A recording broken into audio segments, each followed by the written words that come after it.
our most revered founder, Professor Vishwanath Rao Karad, one and only my younger brother and one of the nation's most beloved scientists, Dr. Vijay Bhatkar, Professor G.D. Yadav, Professor Pradeep, Rahul Karad, because of whom we are here today, and I will explain why it is so.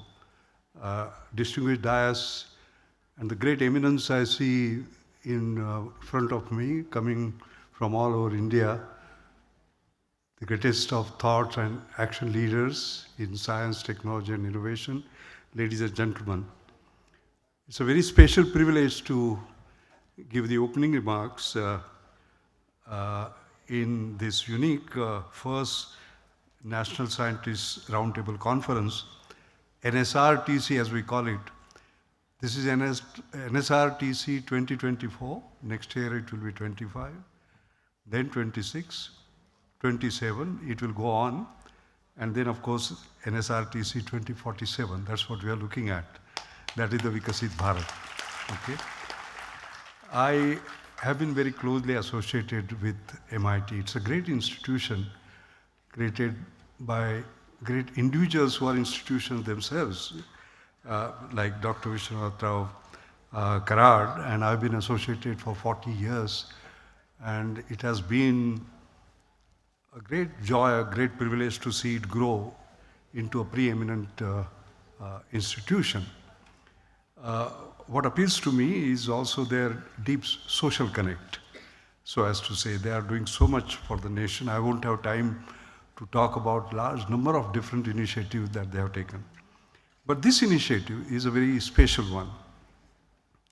I remember our conversation. You know, the most coveted award in science is Shantaswarup Bhatnagar Prize, as you know.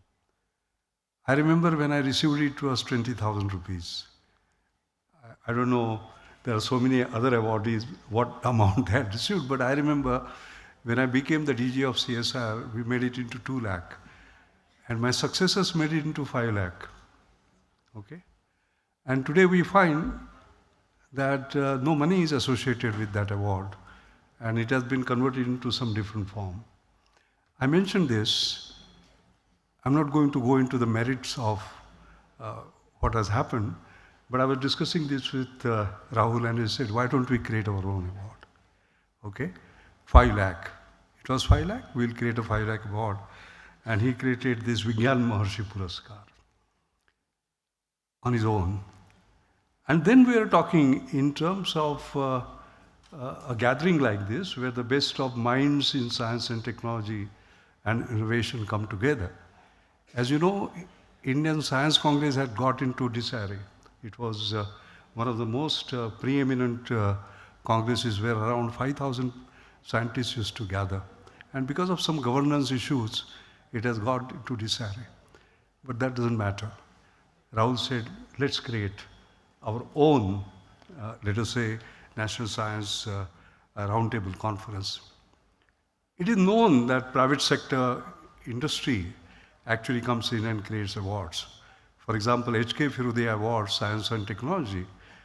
This is the 26th year, and I've been associated with right from the beginning. When it started, it was 2 lakh.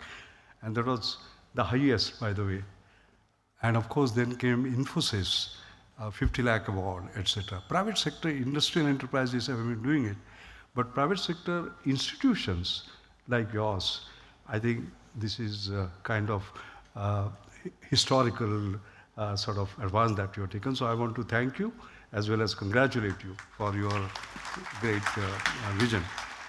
And as was rightly pointed out, this is a meeting place of great minds, so as to say. Science is our future. Without science, there is no future. 2020, people call it year of pandemic. I call it a year of Indian science. Because when the virus hit us, pandemic hit us, COVID-19, we did not know what the virus was. We didn't have diagnostics, we didn't have therapeutics, we didn't have vaccines. And within 12 to 18 months, we not only had them, we were exporting them and taking care of not only our needs, but others. That's Indian science. Okay? I always believe that science must solve, technology must transform, and innovation must impact, and they have to go together. And that is the theme that we have built up. I mean, if you see the different subjects on which we are going to focus our attention on, for example, artificial intelligence was mentioned, a film was shown. It is a game changer. It is such a disruption. 2 years ago, we did not even hear about generative AI. We didn't hear about ChatGPT, and it is changing the entire world. And I'm very happy that the booklet has been brought out well before the conference began, which actually gives the summaries of all the talks. This also is rather rare in India, by the way. So you have it in your hand to actually see who is going to speak on what. And I went through from page 1 to page 2, and it is fascinating. Even in the area of artificial intelligence, there is so much of work that's being done. I saw papers on, thinking of new models and predicting new materials through them. I saw social media data analytics through artificial intelligence. I saw papers on how AI can help sustainability. I saw a combination of quantum physics and machine learning. Whole range of cutting edge sort of stuff. So it's a new field, but we are moving with an aspiration.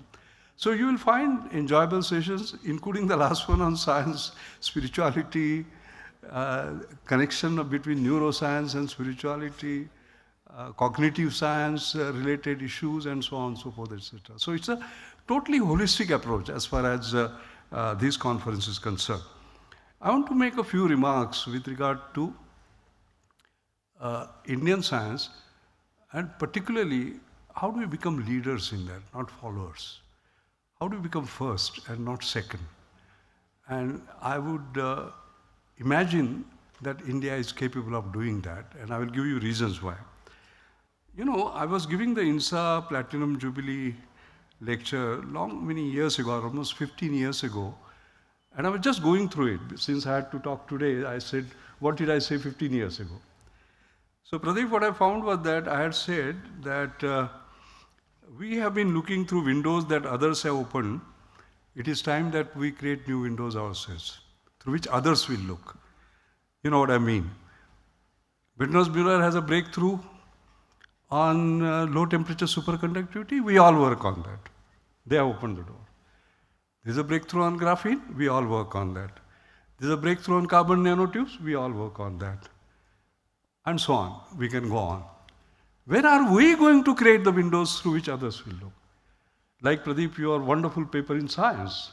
I'm sure you'll make a reference to that. It's an amazing breakthrough and a discovery that has happened. That is very close to my heart. That is very close to my heart. And if you see, actually, the book by Jayan Narlikar, by the way, let us wish him a happy birthday today. It is his 86th birthday. Let there be a big round of applause which you can hear. So, when you look at that scientific age book, just to reflect on where we are, where we were. If you look at scientific age, for example, you find that something magical has happened pre-1950s and something after 1950. If you look at pre-1950, of course, he lists out 10 top achievements of Indian science and technology. The first is Ramanujan. I don't have to explain that to you. The second is Meghna Saha, who opened the door for stellar astrophysics. The third is S.N. Bose, particle statistics, and you all know Bose-Einstein equation, and then the boson and the rest of it. He opened the doors for new ideas on statistics of microsystems, that obey the rules of quantum theory. I think that's the door he opened. Then you look at C.V. Raman, of course, molecule scattering light, the Raman effect, new way to study internal structures. And then, of course, G.N. Ramachandran, structural molecular biology, besides triple conjugation. If you look at these five, these are before 1950s. All right, India was a poor country, but rich up here. Ideas. I always say it is not the power of budget, but the power of ideas that matter. Budget didn't come in their way. And each one of them were Nobel Prize worthy, by the way, the kind of breakthroughs that they had. They didn't get it is a sort of a simple matter. Double helix got it, but triple helix didn't get it. That's a sort of tragedy of that. But if you look at post-1950, what do you see?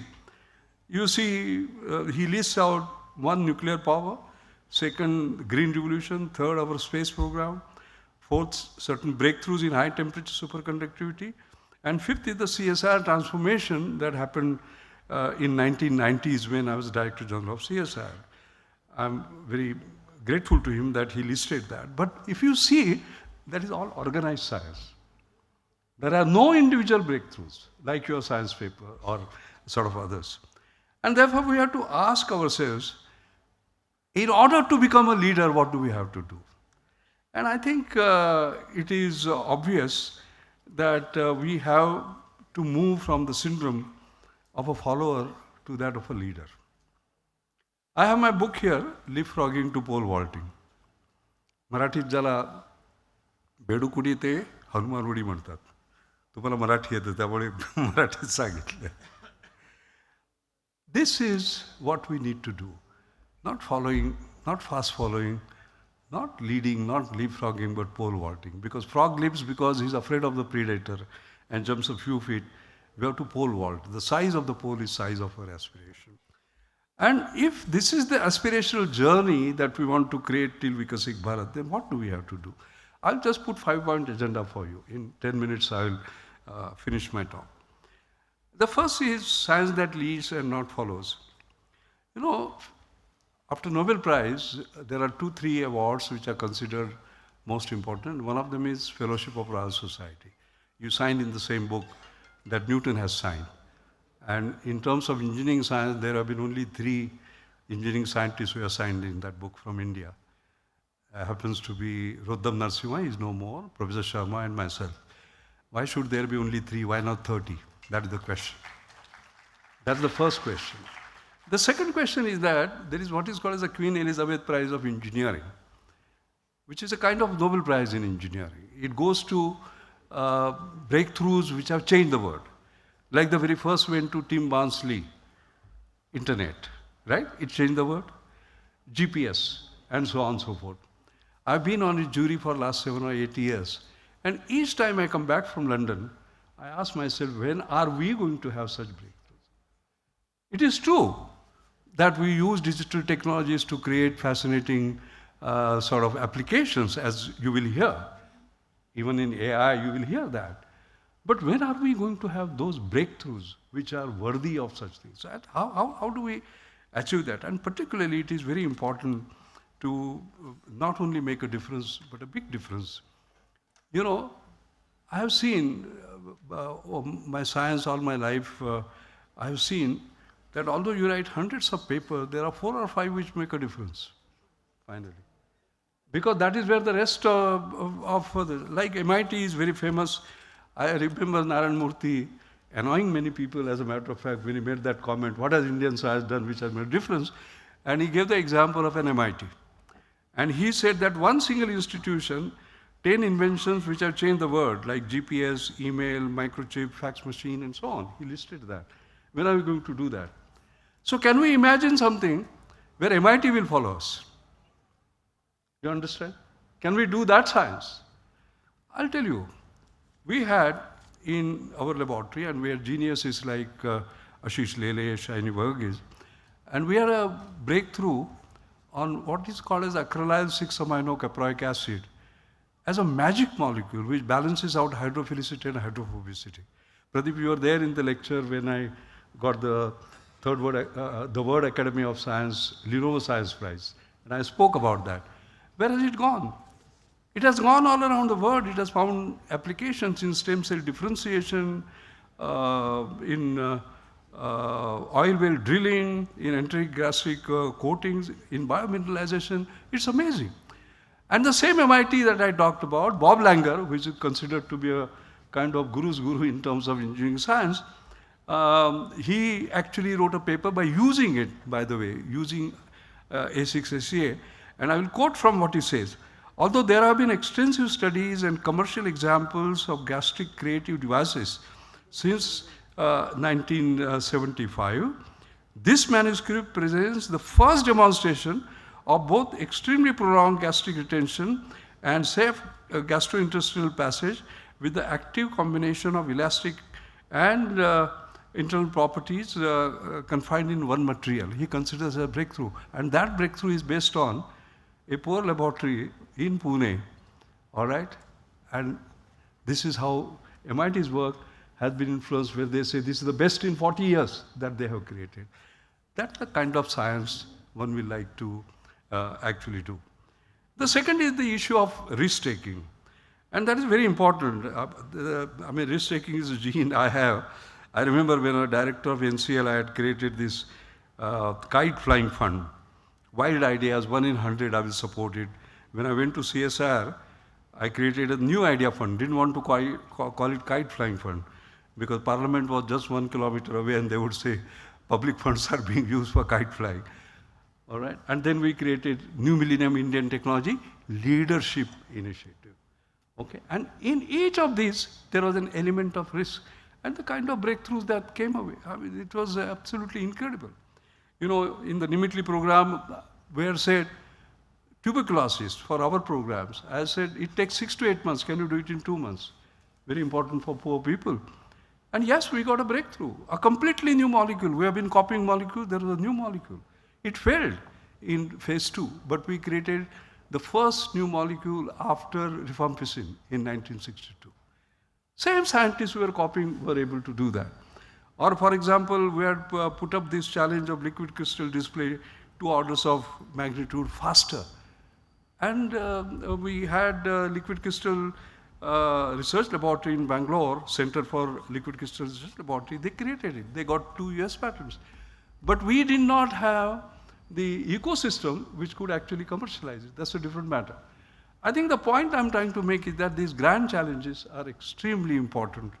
And we can, as a matter of fact, set ourselves the top goal. It is very important, not incremental, not 10%, 10x. For example, can we put a grand challenge on electrochemical green ammonia synthesis from air and water? From water you take hydrogen, and from air you take nitrogen, or seawater electrolysis. We are going to fall short of water as we sort of move along. These are incredible. So therefore, the third thing I want to say is that we get stuck by differentiating between basic science and applied science. There is only one thing, science and its application. You know, I was writing on SS Bhatnagar recently, and way back in 40s, what he said was interesting. He says, research can scarcely be divided into watertight compartments. What is fundamental today may become very much applied research in a short time. Any artificial separation will render theory arid and practice petrified routine. All right? And there is no distinction. I myself saw that when I came to NCL in 1976. We didn't have foreign exchange, and therefore I would not get an equipment on which I wanted to work. So I said, what is the equipment? God has given me this one. And I shifted to mathematical modeling and simulation. Scientist 7, Professor Wagbai, I sort of started work, and it takes 5 years for Bhatnagar Prize. 82, I got the Bhatnagar Prize. All right, opened my sort of own windows. Now, what would you say? Is it basic science or applied science? If it is basic science, how did the industry benefit from which I was doing the work? Okay? And if it was applied science, industrial research, how did I get Bhatnagar Prize and my student K.R. Nath got a PhD? So I think this distinction that we talk about, I think it will be better clear our minds. That's the third. The fourth is the importance of true science-led innovation. You know, we talk about startups and all, okay? And you find only 5% of them or less are deep tech. The rest are all sort of incremental. How are we going to sort of do that? I think that is extremely important. And I remember in my mother's name, I have created Anjani Mashelkar Inclusive Innovation Award, where we say, I don't believe in best practice. You have to create next practice, which becomes best practice for others. All right? Ahead of the rest of the world. And we have had breakthroughs, like for example, you want to know what has happened to the lung.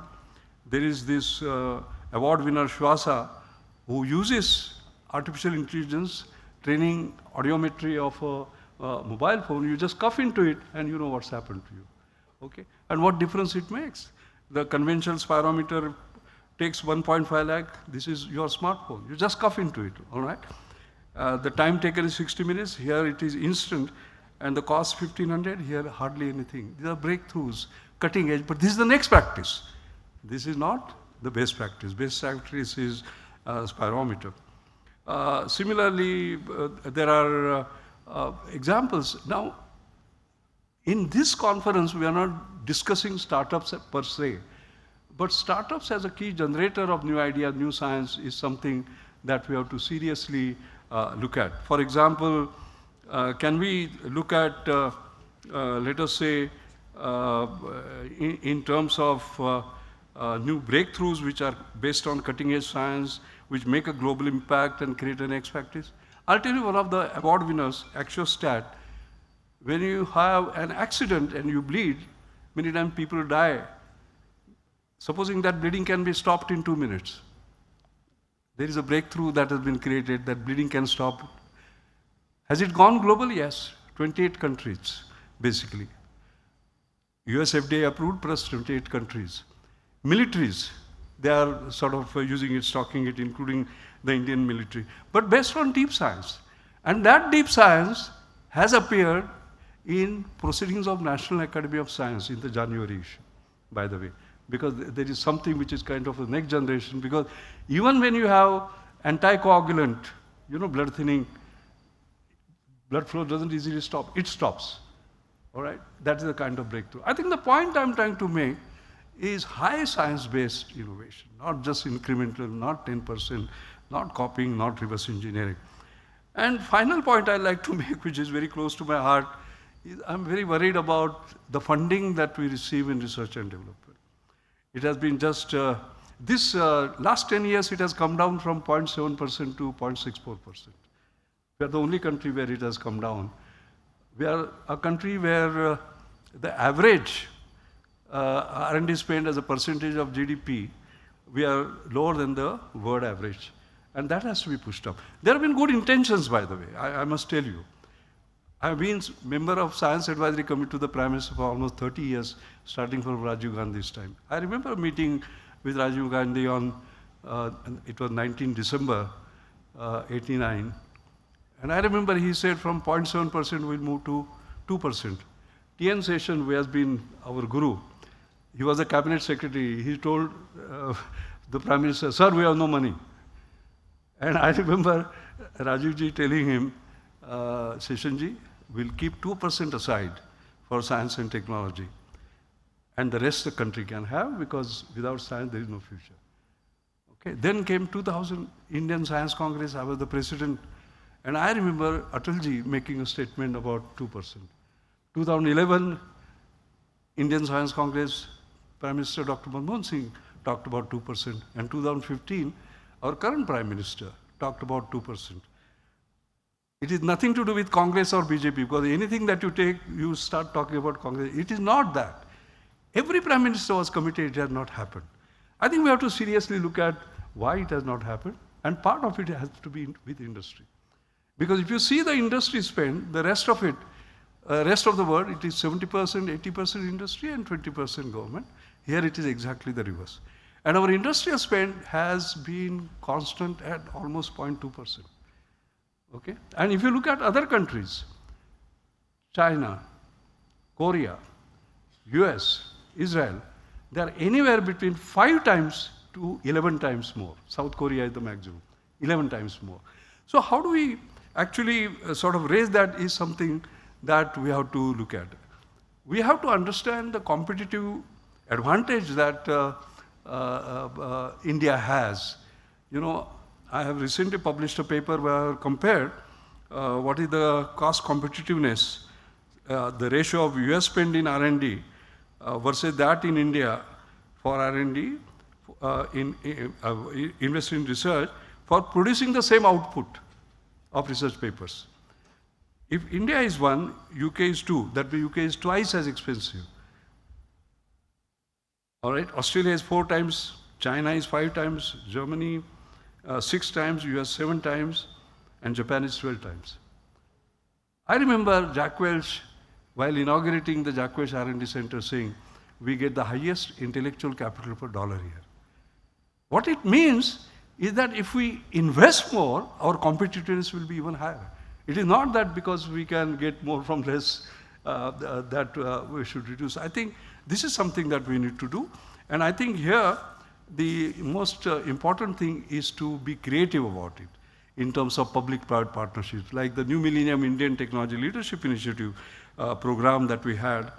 It was incredible. Basically, just now, our Honorable Prime Minister launched the fully indigenous fuel cell created by a Cochin shipyard, by the way, because the idea is using hydrogen, green hydrogen, and the only exhaust is water.